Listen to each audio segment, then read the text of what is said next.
I'm marrying your best friend. I haven't filed my marriage with you, and there's no division of property. Guess what? I got myself a high-earning banker husband. In front of me, my husband and my best friend were laughing triumphantly. I was shocked to discover my husband was cheating, but even more so that it was with my best friend. He proposed to me only because I was selected as a housekeeper candidate. I sighed deeply and looked at them with pity. I guess they see me as a poor woman who just dumped me like a rag. You didn't know? What's that? I won't use sweet words like honey anymore. I decided to confront them with the truth. I'll make them understand that mocking others can bring major backlash. I'm Susan Anderson, 39 years old. 10 years ago, I met my banker husband, Dan, through a marriage agency, and he proposed to me. I was worried I wasn't his type, considering my plain looks. But Dan spoke kindly to me. I looked inside your heart and decided to marry you. Marry me. Moved by his words, I agreed to marry him. However, our marriage wasn't smooth sailing. Above all, Dan's mother didn't like me. She's so plain. She sighed during our first meeting. But Dan defended me. Don't say that about the person I chose to marry. So I tried my best to win over Dan's mother. Shortly before we started dating, Dan's father had passed away. Dan's mother complains, when Dan was depressed because his father was gone, she pushed him to marry her. Otherwise, he would have found a better girl. Seemingly unimpressed by my ordinary looks, she often spoke sarcastically. Watching TV, she'd say, "Such a cute girl. If only his father were still here. Oh well, Dan is just too kind, and that's why he was deceived." Yet, I kept ignoring her veiled insults. Dan was attentive and kind to me, and our marriage lasted for 10 years.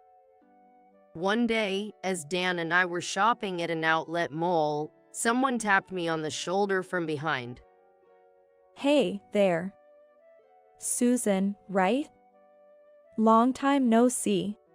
Hi, Kate. The woman waving in front of me was Kate, my best friend from middle school. Kate was always so lively and cute. We used to hang out a lot. However, her family moved away due to a job transfer, and we hadn't seen each other since. Feeling nostalgic, we went to a nearby cafe to catch up. Surprisingly, Kate still looked stunning, hardly near 40. She was working as an office worker. But it seems she hasn't been lucky in finding someone to marry. Marriage is all about compatibility, isn't it? I just haven't found the right person yet. Dan was staring at a smiling Kate as if he could bore holes through her. I had no idea Susan had such a beautiful friend like you, Kate. Thanks. What does your husband do? He's a banker. As soon as she heard the word banker, I thought I saw a sparkle in Kate's eyes. So, he's high earning, right? Susan, you've snagged yourself a great husband. I'd love to get closer. Of course. Why don't you come over for tea sometime? I'd love to catch up with you guys. It felt like the conversation was steering in that direction, but maybe Dan was just trying to be friendly with my best friend. When she came over for tea, it turned out that Dan and Kate liked the same video game. They were thrilled and started playing together. From that day on, Kate started coming over often. Under the guise of playing games, she would stay for hours. And both Dan and Kate seemed to exclude me. When I was in the same room, they would ask me to run errands like buying snacks or cleaning the bathroom, clearly trying to keep me away. Dan, you're so good at this game. I'm honored to be complimented by Kate. Kate seemed to be getting closer to Dan, and he was clearly smitten. My mother-in-law, who liked beautiful Kate, said, Oh my gosh, she's a beautiful girl, unlike Susan. She welcomed Kate warmly, and her treatment towards me became harsher. Since reuniting with Kate, I've felt increasingly alienated. Hey, aren't you getting a bit too close to Kate? It's nothing like that. Don't be jealous just because you're plain. Dan wouldn't listen to my concerns. Kate even started sending me messages. If you're too controlling, your husband won't like you. The more they enjoyed each other's company, the more tired I felt. Dan's behavior became increasingly odd. Recently, he bought a game that could be played online, probably encouraged by Kate, and played it every night after work. That in itself was fine, but his muttered complaints whenever he lost in the game. Stupid kids think they can mess with adults. Beginners shouldn't drag me down. Damn it. I hated hearing his rants. Even though they weren't directed at me, just hearing his negative outbursts was subtly stressful.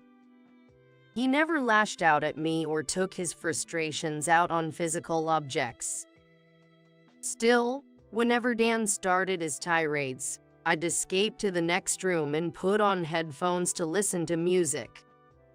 It was a way to cope, but it was draining to deal with day after day. Why does Dan spend so many hours every day on such infuriating games? However, it seems he's in a good mood when Kate logs in and plays with him. I shouldn't mind my best friend getting along with my husband, but I felt uneasy inside. Additionally, a younger colleague at his bank starting to get recognition for landing big contracts seemed to be accelerating Dan's irritation. Whenever I heard Dan complaining about his bank, I would nod along and say, I see, that sounds tough. I'm not familiar with the banking profession, and any misguided advice could upset him. Don't talk like you know it all. But he wouldn't do the same for me. When I consulted him about a mistake I made, Everyone is so useless. he snorted disdainfully as if looking down on me. It seemed he had no intention of offering me comforting words.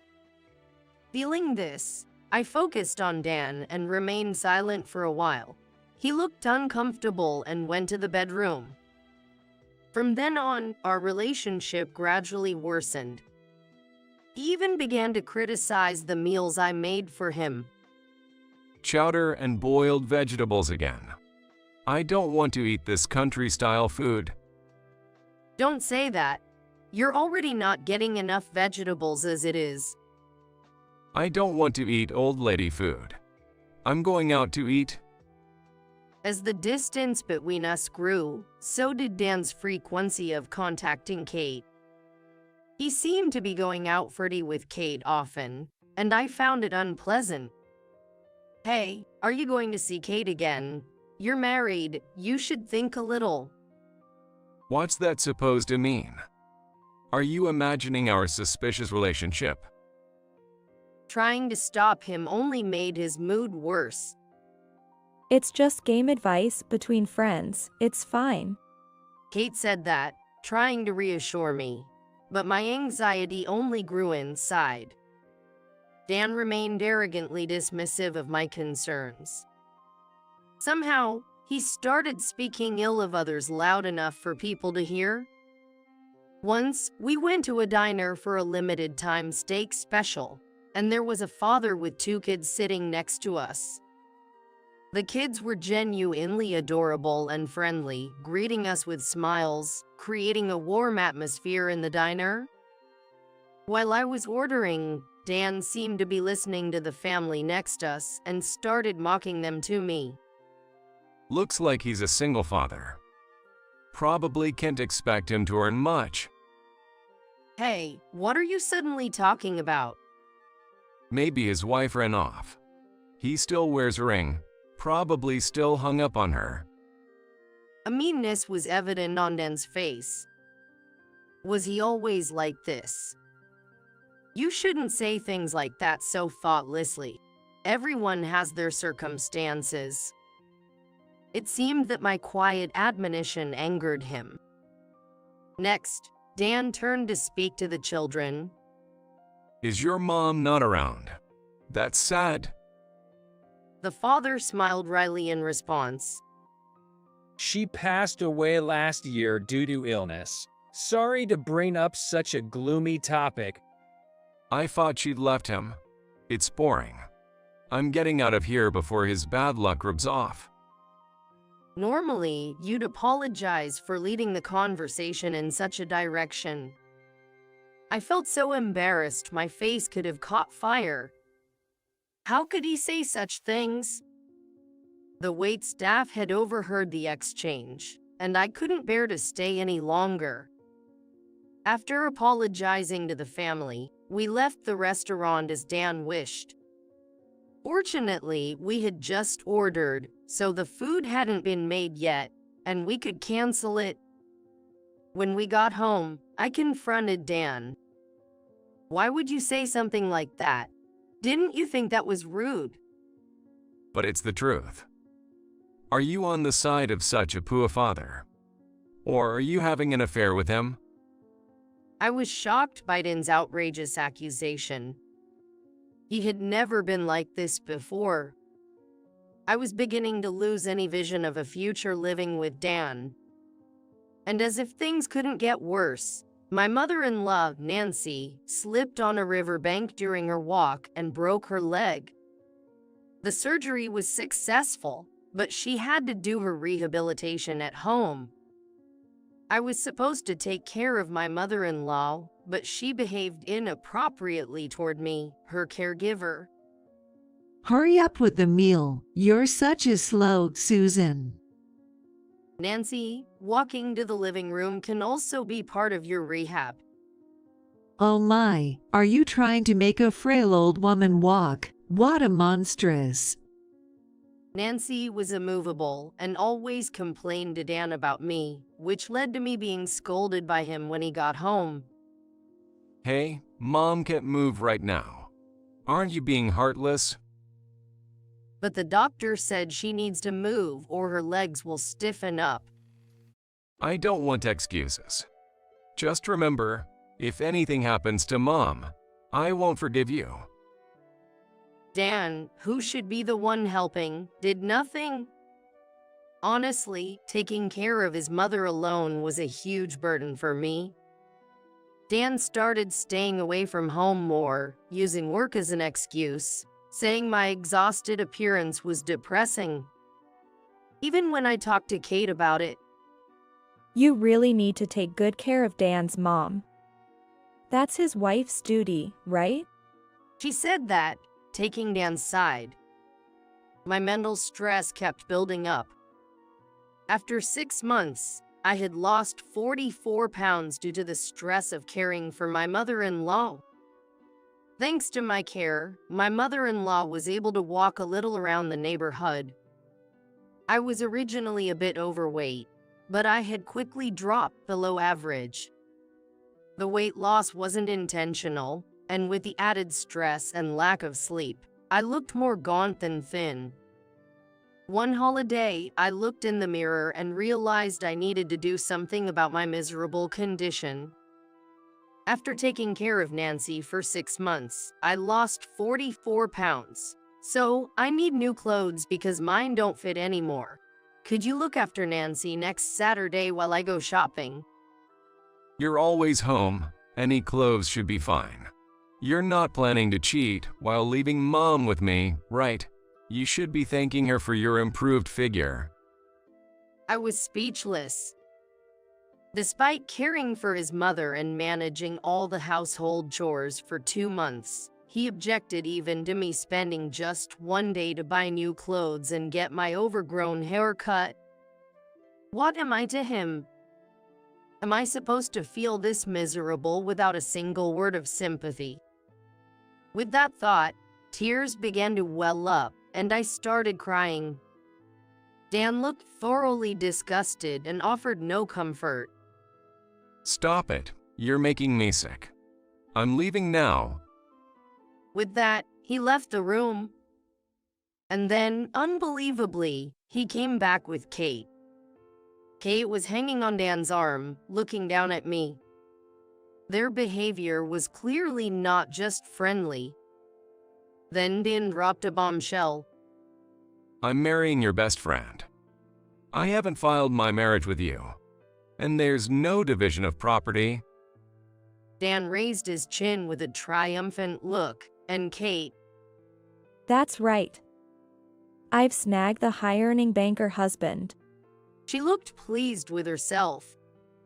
I was shocked that Dan was cheating, but even more so that it was with Kate, who was supposed to be my best friend. Obviously, Kate had cozied up to Dan to snag the banker. Kate kept showering Dan with flattering words to win his favor. Dan, you're so good at games. It's even cooler when you totally beat those selfish kids. With your background, nobody can talk down to you. Encouraged by her flattery, Dan became even more arrogant. And while Dan was away, Kate would cook his favorite dishes, winning him over completely. I had been puzzled by Dan's recent change, but now it all made sense. What do you mean we haven't filed for marriage? Well, honestly, I only lived with you to have someone take care of the house and my mom. If a good woman shows up, I can switch right away. I have no marriage history and no division of property in divorce. Dan seemed amused by his own cunning. I actually wanted to kick you out as soon as I met Kate, but then Mom's accident happened, and I let you stay. But since you've defied me this much, maybe it's time for you to leave. You haven't registered your marriage, so we're a first marriage couple, and we don't have to waste money on you, like property division. Dan's really smart. It turns out Dan never filed our marriage certificate after our wedding ceremony. I'll handle the marriage registration. I was foolish to believe his word. After an argument with me, Dan filed a marriage registration with Kate. Naturally, since he hadn't registered our marriage, they easily became husband and wife. Kate decided to quit her job because of her marriage to Dan. Dan, flaunting it, took out the marriage certificate he had filled out 10 years ago and tore it up in front of me. Kate, why did you betray me? We were best friends, right? Oh, honestly, you were just a foil. Someone like Dan, with his high income, is too good for someone like you. It's hard to find good men through dating services. It seems I deserved someone better after all. So, please leave. I'm starting a real married life now. So, it was only me who thought we were best friends. A quiet laugh rose from the back of my throat. Finally figured out the reality, right? So, what are you going to do? You hardly have any money. Are you going to become homeless or live in a hostel? Oh, how pitiful. Well, it was an inappropriate marriage for you anyway. I sighed deeply and looked at them with pity. You didn't know? What's that? I won't use such endearing terms as honey anymore. I decided to tell the two ecstatic people my truth. I have assets worth $1 million, so I don't need to worry about my livelihood. Hey, it looks like you've finally lost your mind. Dan burst out laughing, thinking it was just sour grapes.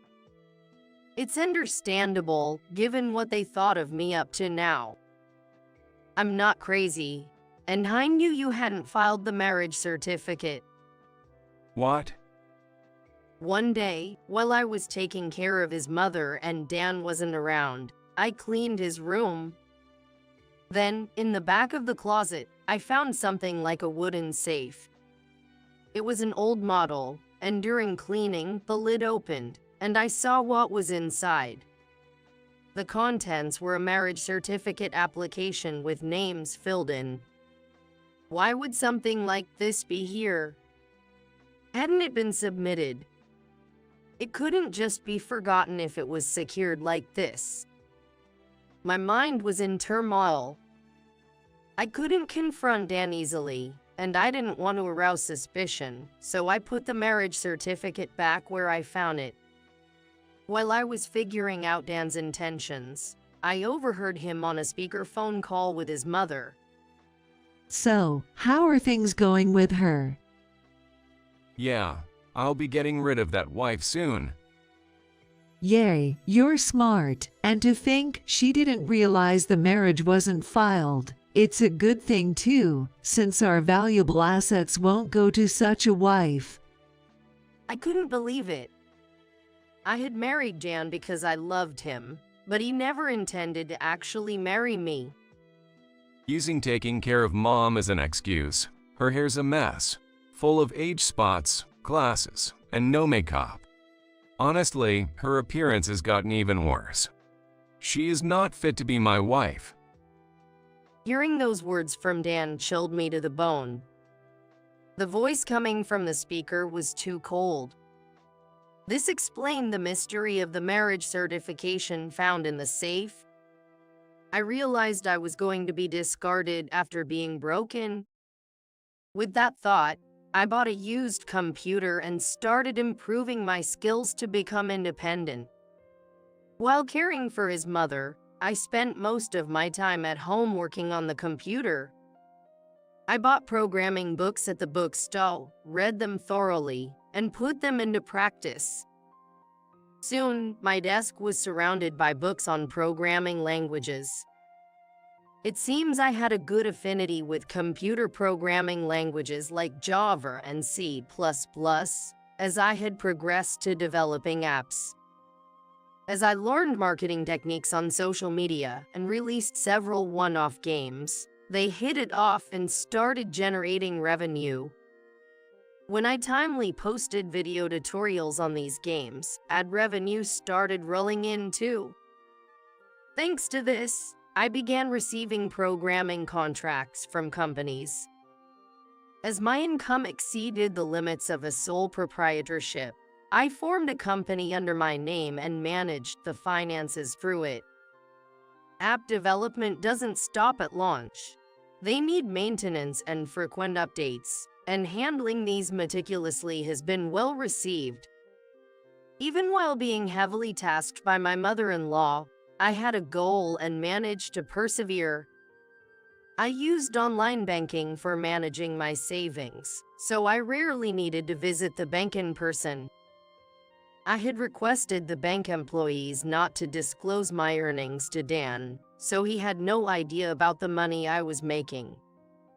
I had enough money to leave this house and stand on my own. And half a year later, I faced the revelation about the unsubmitted marriage certificate from Dan. At this point, Dan was at a loss for words. Jeez. I didn't know about any of this. I didn't tell you, but after how you've treated me, I can't consider your feelings anymore. Maybe I'll talk to the bank about pulling my money out all at once. Wait. If you do that, I'll get in trouble. Dan tried to plead with me, but my heart was no longer with him. So, you hid the fact that you were making so much money to deceive me. I'll sue you. It's so unfair that you have all that money. I was practically taking care of your husband, so give me my share. Both seem to have lost all common sense with their audacious attitudes. Your jokes are too much. Also, Dan, you and I were strangers to begin with.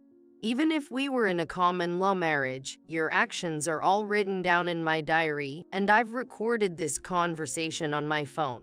You can't touch my assets.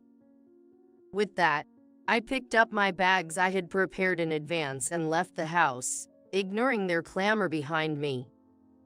Afterward, I received numerous phone calls from Dan, a mixture of cajoling and pleading. Hey, you were trying to prove yourself to me, right? With that money, we could manage it more effectively together, right? My best friend looked down on me. Hey, since you're so plain, you tried hard. But give me $1 million as our wedding gift. I want this new designer bag. And for my mother-in-law, constantly pressing me. What do you mean you've been earning money? I didn't know a thing. Pay me $100,000 as compensation for your lies. Listening to them was utterly exhausting.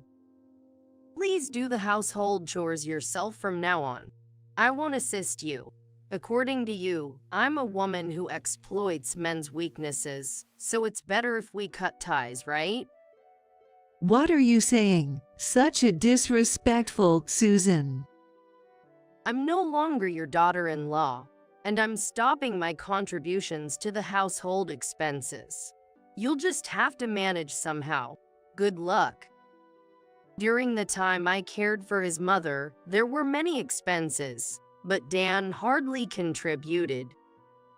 Life's standard would likely drop significantly without me. I wonder if his mother could endure that. Moreover, her recovery was not yet complete. Dan never even came to the hospital, so he probably doesn't know that his mother's muscle strength has declined considerably, and if she doesn't move enough, she could become bedridden. I encouraged her and persuaded her to walk as much as possible, but knowing her tendency to be lazy, Dan probably wouldn't bother, and Kate definitely won't help. Nancy needs to walk as much as possible. If she can't walk anymore, don't blame me. Is that a threat? Thanks to you, Mom is good. Appreciate it. I was mocked like this during the divorce. Dan probably thought it was just my sour grapes. I've given my warning. Now it's none of my business. Later, Dan tried his hand at investing but apparently failed. I found out because he told me he needed $7,000 by 3 p.m. today for a margin call, or things would get really bad, and he asked me for a loan. After I firmly refused, he kept sending messages and calling. Please, you have money, right? Help me out. That's what happens when you invest without proper knowledge. My money isn't there to cover your blunders. If you can make $1 million, I can too. There's no way I can turn. It's astonishing how low he regarded me. I don't want to be mentally exhausted from any more involvement with Dan. I was determined to firmly reject Dan's demands as impossible. At least lend me some money. I'll do it right this time. No, there's no guarantee I'll get it back, and I don't want any more to do with you. Don't be ridiculous. Acting all high and mighty just because you're Susan. Frustrated by his yelling and emotional manipulation, I hung up in disbelief. I started recording part way through and consulted the police. It's not uncommon for ex-spouses to be financially desperate and persistently involved. We'll step up patrols just in case. He assured me of this, so I felt relieved for the time being. In terms of investments, not meeting a margin call leads to a forced liquidation. If the liquidation results in a deficit, it turns into debt. Sometimes, if the market continues to fall, it might be better to allow forced liquidation rather than meet the margin call, which would increase the debt if things worsen. If there's a chance the market will recover, it's better to meet the margin call, but Dan probably wouldn't understand that balance. If a forced liquidation isn't enough, it could turn into debt, though it might not. However, judging by his panic, I suspect he used money meant for essentials like living expenses. I also trade stocks with my savings, so I have some knowledge. Stock trading won't cause huge losses if you don't make strange purchases or sales. But attempting to make a quick fortune can turn into a gamble. Dan isn't the type to think long-term or see ahead. If I were still with him, I would have opposed and stopped him, but it's no longer my concern. A week later, considering cost reductions, I was thinking about buying a new car. However, when I logged into my online banking, it seemed like the balance was suspiciously low. Realizing something was clearly wrong, I headed to the bank. When I asked them to check my account at the counter, the staff rushed to the back. And soon, the branch manager appeared, looking flustered. Susan, I'm terribly sorry, but upon verification, The branch manager said, wiping sweat from his forehead, it appears that Dan has made unauthorized access to your online banking and transferred funds from your account to his own. Dan, having access to the account information, probably did this to cover his investment losses. He should know such actions would not go unpunished as a bank employee. The branch manager called Dan, who showed up with a sullen attitude. Come on, that money is mine as your husband, right? The fact that you've been hiding it is what's really wrong.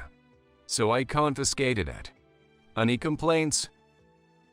You and I were never legally married. Don't start with convenient claims now. We're complete strangers. This is a crime of embezzlement of a customer's money. What are you saying? Getting all high and mighty.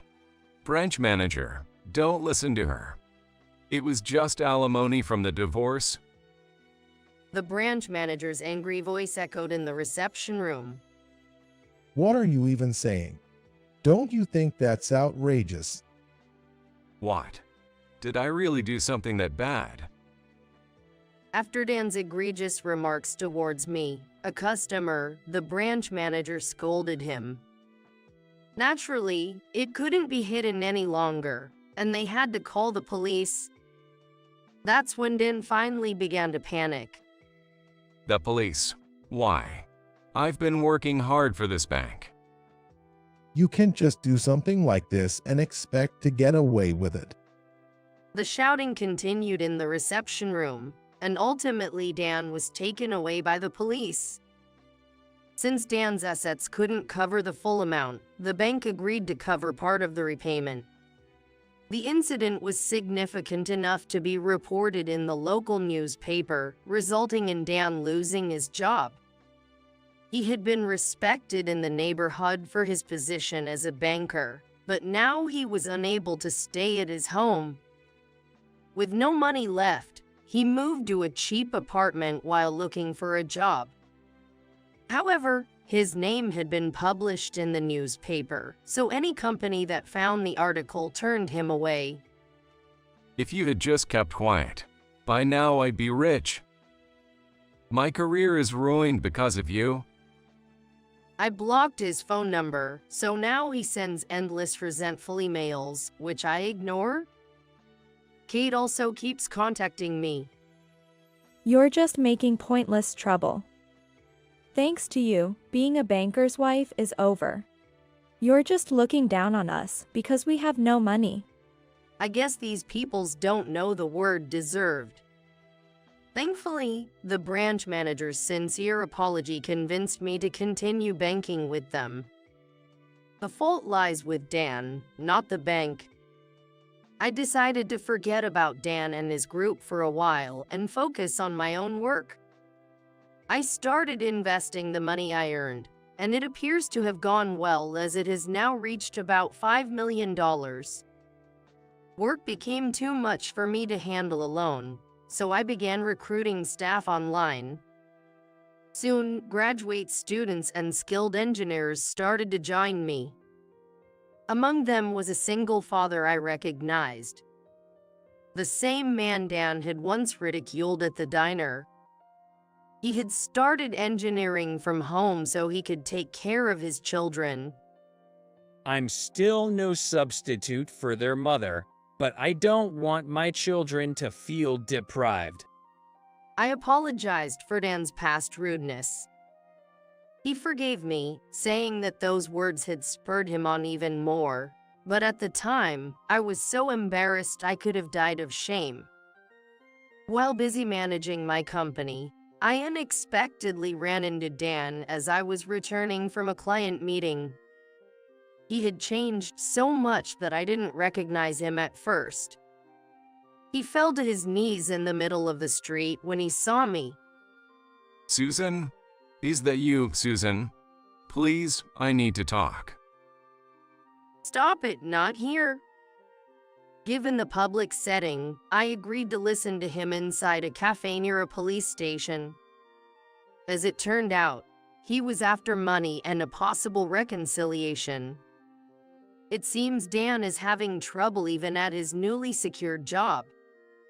He couldn't escape his addiction to online gaming, which had led to his abusive language seeping into the real world. Despite my warnings, it had become a bad habit he couldn't break. Additionally, his daily meals were a disaster. Kate, obsessed with natural and authentic foods, turned out to be a devout follower of olive oil. She could only make greasy dishes with olive oil and cheese. Until now, what she had prepared were merely attractively arranged store-bought deli items. As a result, Dan had become obese and was covered in pimples. I heard that he had bad pimples when he ate greasy food, so I made him a healthy diet mainly of vegetables. Such high-fat meals are tough on older people like his mother and can lead straight to lifestyle diseases even in the young. Dan had become decidedly unhealthy. Kate, meanwhile, had been splurging and dining out excessively. Money was tight despite their efforts, and olive oil was no longer affordable. Kate started substituting salad oil and sesame oil, adding vinegar for health, which only led to bizarre taste changes. Kate, who had planned to enjoy a lavish lifestyle, was now completely distressed. Disgusted with her increasingly overweight middle-aged husband, she had an affair, but it was discovered by the cheating partner's wife, who demanded alimony. The financial strain meant Kate's in-laws were now in debt. If you weren't gone, I could be enjoying a fun retirement by now. If only Susan had stayed, we'd be millionaires. Kate faced daily sarcasm from her mother-in-law, and their marital relationship deteriorated. Kate's former beauty was nowhere to be seen. Despite his mother's potential to become more mobile with rehabilitation, her laziness worsened her immobility. After all her malice, did she really think she could expect financial help from me? I can cook, and just looking at kids' food makes my stomach shrink. My mom can't move. I have no money, and it feels like I'm being torn apart. Help me? I do feel pity, but I can't forget being called a tasteless old lady when it came to my cooking. By the way, Kate's soup has a film of over 3 millimeters of oil on top of the soup, so the oil content seems pretty bad. No, I am neither a caregiver, a housekeeper, nor an ADM. Then hire me at your company and make me an executive. How shameless are you? I rejected Dan's pleading. Who would want to return to such a hell? Dan looked desperate.